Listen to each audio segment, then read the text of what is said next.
Senhoras e senhores, conheçam Vários Avitus Bassianus, um jovem aristocrata nascido na Síria e que governou o Império Romano sob o nome de Marco Aurélio Antonino, mas que era mais conhecido como Heliogábalo. E ele foi bem mais que um imperador. Era também o sumo sacerdote herdeiro de um culto ao sol, lá na Síria, e que adorava um meteorito de 2 toneladas como a verdadeira encarnação física do seu deus, o El-Gabal, que é de onde veio o apelido dele, Heliogábalo. O imperador também se maquiava, se depilava, usava perucas e se vestia com roupas femininas. Gostava de ser chamado de imperatriz. Teve vários amantes homens entre os seus súditos, mas também se casou com algumas mulheres e fez funcionar um prostíbulo dentro do palácio.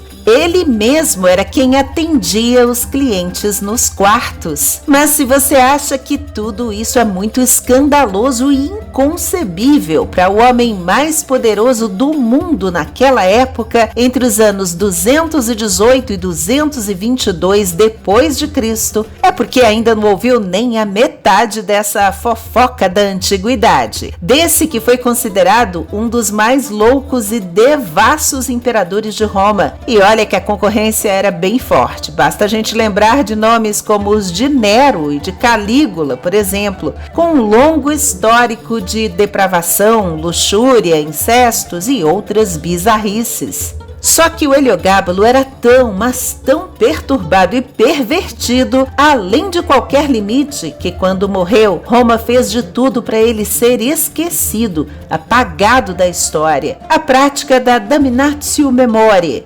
expressão latina que significa a condenação da memória, alguém que jamais deveria ser lembrado, como se nunca tivesse existido. Olá, amigos da história! Heliogábalo pode ser pouco conhecido, mas definitivamente não foi totalmente esquecido, graças principalmente aos escritos de Herodiano, um funcionário público do Império que registrou a história romana do período de 180 a 238 depois de Cristo. Portanto, era um contemporâneo do imperador, e ainda por causa dos relatos do historiador Dião Cássio, que também viveu na mesma época e publicou 80 livros sobre mais de 900 anos da história de Roma, desde a fundação. Para começar, Heliogábalo era o famoso menino criado com vó, a poderosíssima Júlia Mesa, que era cunhada de Sétimo Severo, o implacável general africano proclamado imperador de Roma no ano 193, o fundador da dinastia Severa. Depois de morto, ele foi sucedido pelo filho mais velho, Caracalla, que mandou matar o irmão mais novo, Geta, para não ter que dividir o trono. Mas Caracalla também acabou assassinado pelo prefeito da guarda pretoriana, Macrino, tomando o império para ele. Só que Macrino também foi traído pelas próprias tropas e executado depois de um pouco mais de um ano no poder.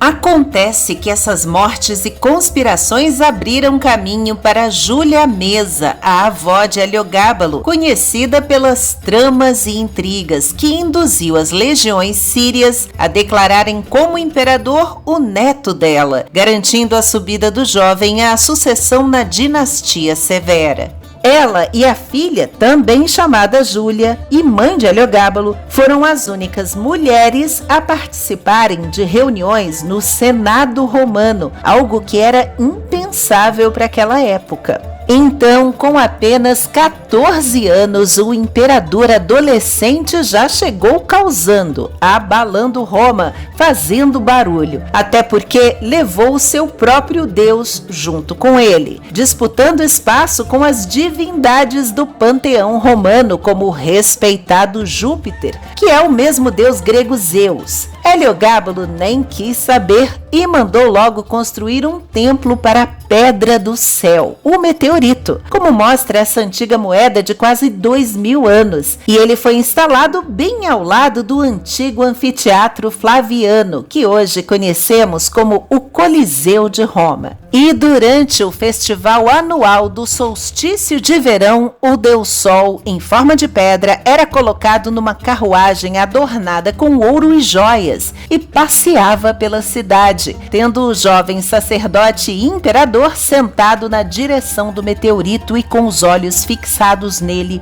o tempo todo. Moedas e antigos registros descrevem a carruagem puxada por enormes cavalos brancos, mas também não faltam outros relatos de passeios do jovem em que mulheres seminuas puxavam a carruagem enquanto eram chicoteadas pelo imperador. Aliás, a fama de sádico se espalhou também, como a vez em que os convidados de Heliogábalo foram amarrados a uma roda d'água que girou lentamente até que eles morressem afogados. Outros convidados teriam sido sufocados até a morte por flores, toneladas delas, que o imperador fez cair de surpresa do teto, numa das suas festas promíscuas, enquanto ele e os amigos se divertiam com a cena. E não era incomum que o jovem mandasse torturar ou matar qualquer um que contrariasse os seus caprichos. Mas era o insaciável apetite sexual o traço mais marcante do imperador. Para promover o casamento simbólico entre o deus dele, o Heliogábalo, e a deusa romana Minerva, o rapaz tomou como esposa Aquília Severa, uma das sacerdotisas vestais, mulheres que deviam preservar a virgindade por toda a vida, no sistema de crenças da Roma antiga. Foi um escândalo, uma heresia, uma profanação, mas logo ele se cansou dela e se casou com pelo menos outras 3 mulheres em menos de 2 anos. Talvez arranjadas pela mãe e a avó para manter as aparências, já que o imperador se interessava muito mais por outros homens. Governando diferentes legiões, ele enviou centenas de soldados em busca do homem com o maior pênis, para assim satisfazer as suas fantasias. Também mandava buscar amantes nos banhos públicos da cidade, e foi assim que conheceu 2 rapazes de corpos bem definidos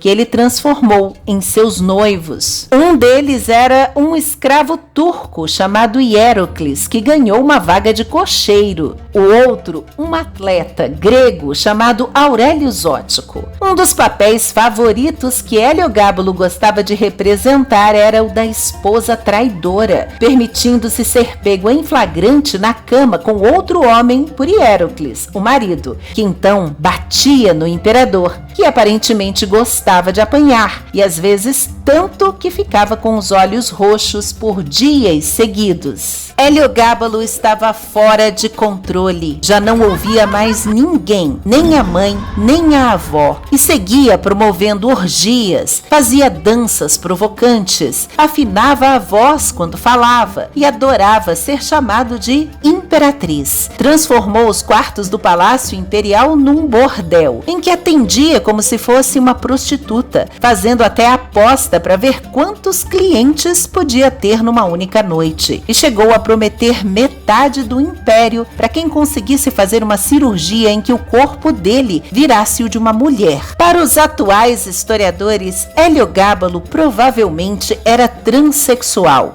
O imperador chegou mesmo a pensar em até cortar fora completamente os próprios órgãos genitais. Mas tudo aquilo era demais para o Senado romano e já havia passado da conta para os soldados. No ano 221, 2 legiões diferentes se amotinaram e por pouco não proclamaram os seus próprios generais como imperadores. A ardilosa Julianesa então resolveu entrar em ação e convenceu Heliogábalo a aceitar outro neto dela, 4 anos mais novo, chamado Alexandre, como seu co-governante e herdeiro. Heliogábalo e a mãe dele concordaram com a sugestão, mas mudaram de ideia semanas depois e o imperador de 18 anos tentou matar o primo mais novo. Seguiu-se aí uma luta pelo poder, só que o modesto e reservado Alexandre Severo já era popular entre o povo,